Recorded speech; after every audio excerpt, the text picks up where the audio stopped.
10,000 राजा एक साथ प्रयास किए, परंतु धनुष स्थान से तिलमात्र भी इधर उधर नहीं खिसका। सारे राजा धनुष के हाथों अपनी कीर्ति वीरता गंवा करके अपने आसन पर सिर झुका करके जाकर बैठ गए। आपसे कहूं, जनक जी महाराज क्रोध में आ गए। खड़े हुए जनक जी, पूरा शरीर क्रोध में कांप रहा है। बोले, दीप दीप से आए आप राजा महाराजा, कोई भी नहीं बोल सकता है कि मैंने उनको बुलाया है यहां पर। आप सभी राजा मेरा प्रण सुन सुनकर आए हैं, और ये न समझिए कि मैं पहचान नहीं रहा हूं कौन आया है। देवता आए हैं वेश बदल कर यहाँ पर, दैत्य आए हैं, मनुष्य आए हैं, पाताल से नाग भी बैठे हैं। ध्यान से देखिए, मेरी बेटी सुंदर है, ये कीर्ति वर्ण करने योग्य है, परंतु मुझे लगता है कि विधाता ने इस धरती पर ऐसा किसी को बनाकर भेजा ही नहीं जो इस कीर्ति का वर्ण कर सके संसार में। आज के बाद आप में से कोई नहीं बोलेगा कि मैं वीर हूं। मैं जनक जान गया, धरती वीरों से रिक्त हो चुकी है। क्या बैठे हो? विवाह का आस छोड़िए और अपने अपने घर वापस लौटिए। आज यदि मैं प्रण का त्याग करता हूं तो मेरे जीवन भर की कीर्ति कलंकित हो जाएगी। यदि प्रण पर टिका रहता हूं तो मेरे आंखों के सामने मेरी बेटी घर में कुंवारी रह जाएगी। मैं जनक जानता कि धरती पर एक भी वीर नहीं बचा, ऐसी प्रतिज्ञा करके संसार में अपना उपहास कदापि नहीं होने देता। पहली बार जब जनक जी ने कहा कि आज के बाद अपने को कोई वीर नहीं बोलेगा, गोस्वामी जी कहते लक्ष्मण जी तमतमा उठे, पूरा शरीर कांपने लगा। फिर सोचे कि बड़े भैया हैं, गुरुदेव भगवान है, शायद ये लोग कुछ उत्तर देंगे।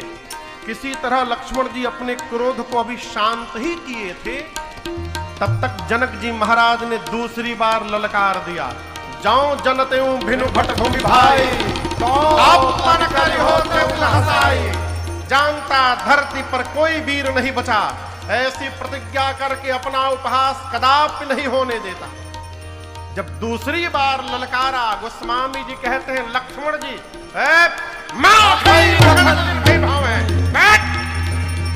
होठ फड़फड़ाने लगे, नेत्र से मानो अंगार बरसने लगा।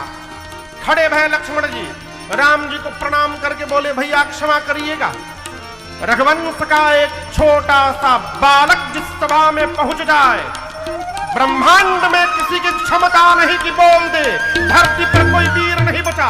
आपके रहते जब राम जी सीता जी तो प्रसन्न हो गए, गदगद हो गए। जनक जी महाराज डरा गए। जनक जी सोची, अरे राम, अभी छोटका खड़ा भया है तो पूरी धरती कांपने लगी, बड़का बैठा है अभी चुपचाप। गुरुदेव भगवान वशिष्ठ जी जब लक्ष्मण जी की ललकार सुने तो जहां बैठे थे कूद पड़े, बोले वाह चेला क्या बोला है। अब तो लेकिन आपको बताऊं, इतने आवेश में भी लक्ष्मण भैया सावधान है।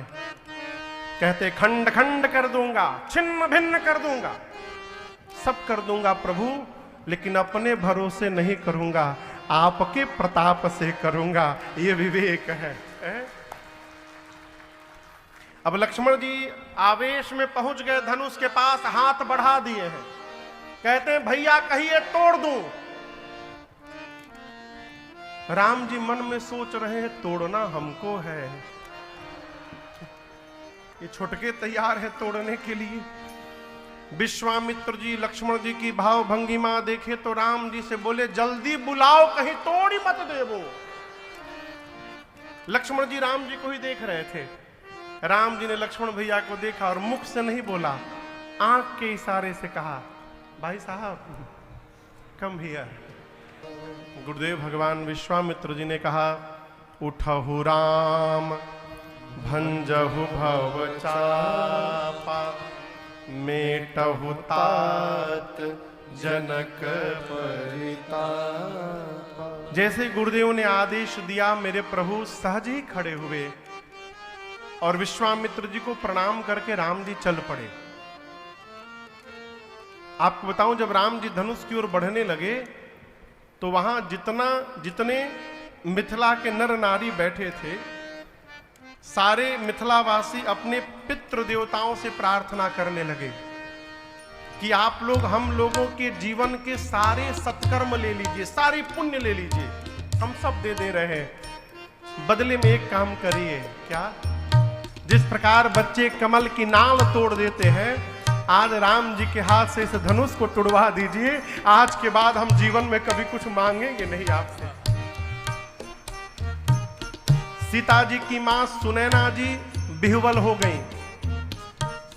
अपनी सखी को बुलाकर कहीं, सखी क्या इस भरी सभा में सब खेल देखने लोग आए हैं? मान सरोवर में रहने वाला हंस अपने सिर पर मंदराचल उठाने जा रहा है। जिस धनुष को रावण और बाणासुर ने स्पर्श भी नहीं किए, उसको ये बालक तोड़ेगा। अरे कोई मना क्यों नहीं करता? ये बालकों का खेल नहीं है। सखी ने कहा, महारानी, जीवन में तेजवंत को छोटा ना समझिएगा। तेजवंत लघु गनी अनरानी। सूर्य का छोटा सा गोला पूरे पृथ्वी के अंधकार को समाप्त कर देता है। कितने भी बड़े देवता क्यों न हो, एक छोटा सा मंत्र उनको बस में कर लेता है।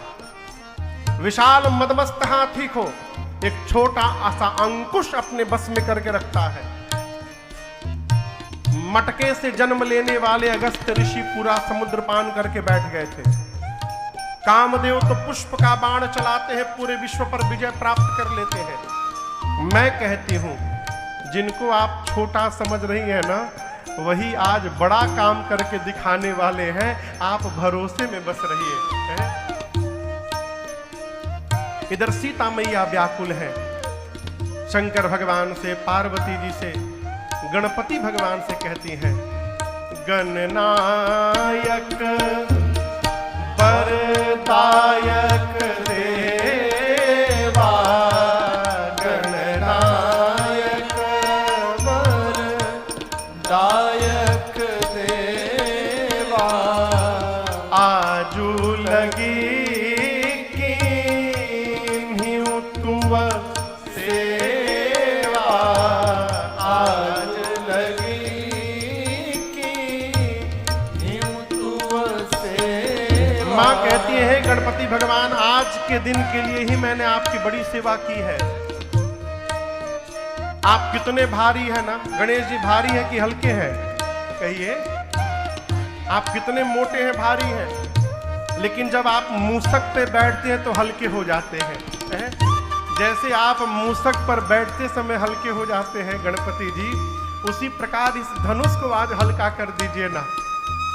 सीता मैया सबसे प्रार्थना करते करते अंत में उस धनुष से प्रार्थना करती हैं, हे धनुष, अब तो मुझे आप ही का भरोसा बचा है। सब कह रहे हैं आप बहुत भारी हो गए हैं, मेरी प्रार्थना स्वीकार करिए।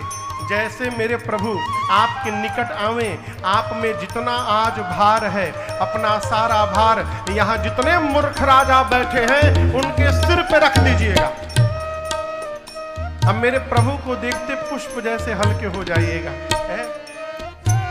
राम जी ने मां की व्याकुलता को देखा। राम जी धनुष को देखने लगे। धनुष के पास जाकर राम जी धनुष देखने लगे।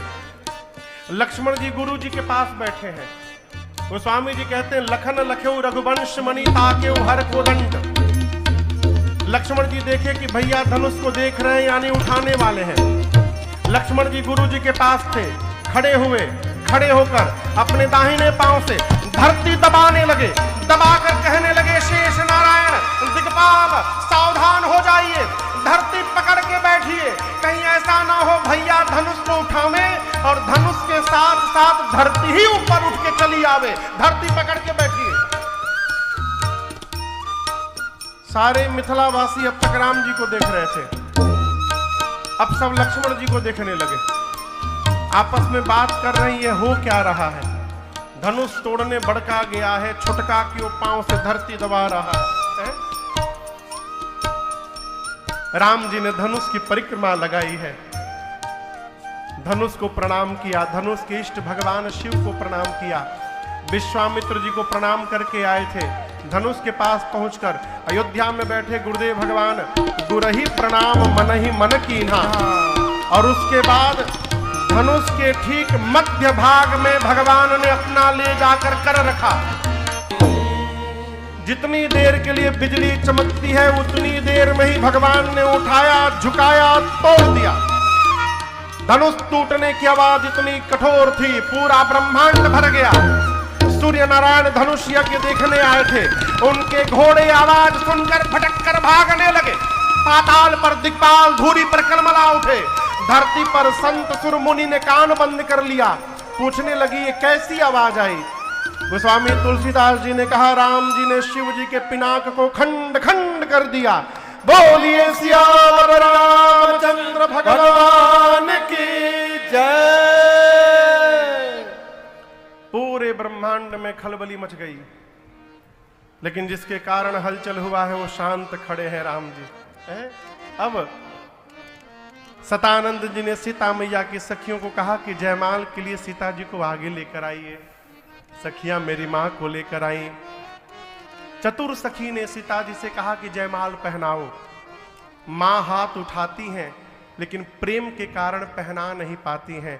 सखियों को लगा कि राम जी बड़े हैं, सीता जी छोटी हैं। सखियां कहती हैं अरे झुकी जइयो तनिक रघुबीर, लली मोरी छोटी